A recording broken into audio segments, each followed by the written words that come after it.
Here with more is Alex Sion. He's the head of financial services at Blend. Alex, thanks so much for joining. Thank you for having me.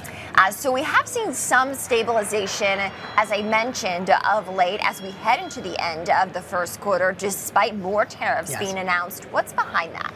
I honestly think it's because people are getting used to the unpredictability. Interesting. So out of kind of chaos may become some order.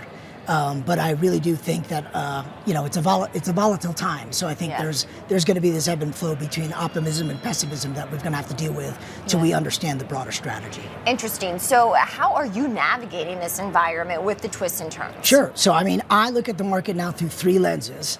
What is the impact on business sentiment? What is the impact on financial services?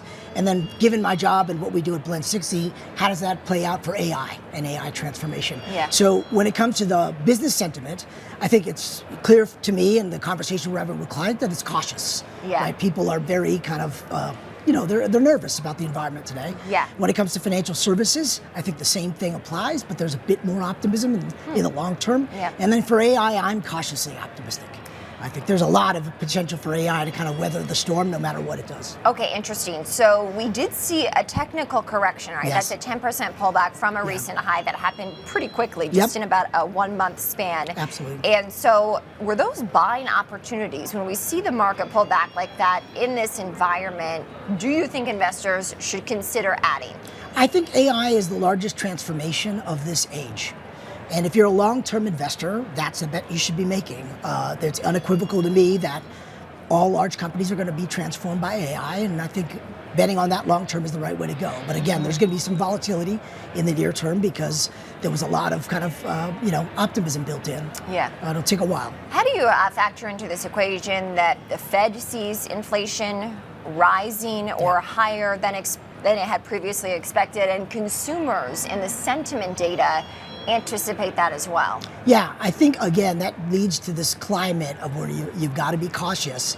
But large corporations investing in AI got to be thinking long-term here. So when it comes down to using AI for cost effectiveness, absolutely, AI can do that. And for long-term, it's going to be a transformational event, probably the largest of my lifetime. So slowing down on the pace of investment, I think, doesn't make sense for large institutions, especially in financial services. Interesting. Any sectors that you think you'd be staying away from in this environment? Staying away from.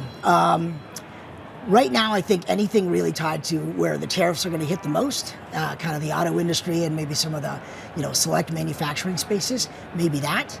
But I'm bullish long-term on, again, financial services as a sector, and then within those subsectors, cards, networks, and processors, and the wealth, asset management, and retirement spaces. Let me ask you this, because we did hear comments from the White House within the market pullback that some of this pain that needed to be taken earlier on, in their words, was to prevent another financial crisis.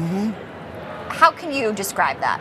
I think that's a long-term view, right? They're looking at the indebtedness of the country and longer-term business, structure environment, trade structure environments. So I think that's really the philosophy there. Interesting. Alex, what else is on your radar here as we look to round out the first quarter? So from Blend 360 standpoint, we're an AI services firm that's helping Fortune 1000 companies in financial services transform themselves with AI. So it's really that bullishness around AI. What do companies need to be doing in this period of time to capitalize the most on AI? And I think it's around driving efficiencies and long-term transformation. And to me, regardless of the market volatility, currently that's a long-term play that's a must-do. So if you're a corporation, you really got to be focusing on that and really activating and mobilizing these efforts despite the volatility. All right, you're all in on AI. All in on AI. Alex Sion, he's the head of financial services at Blend. Thank you so much for joining. Thank you.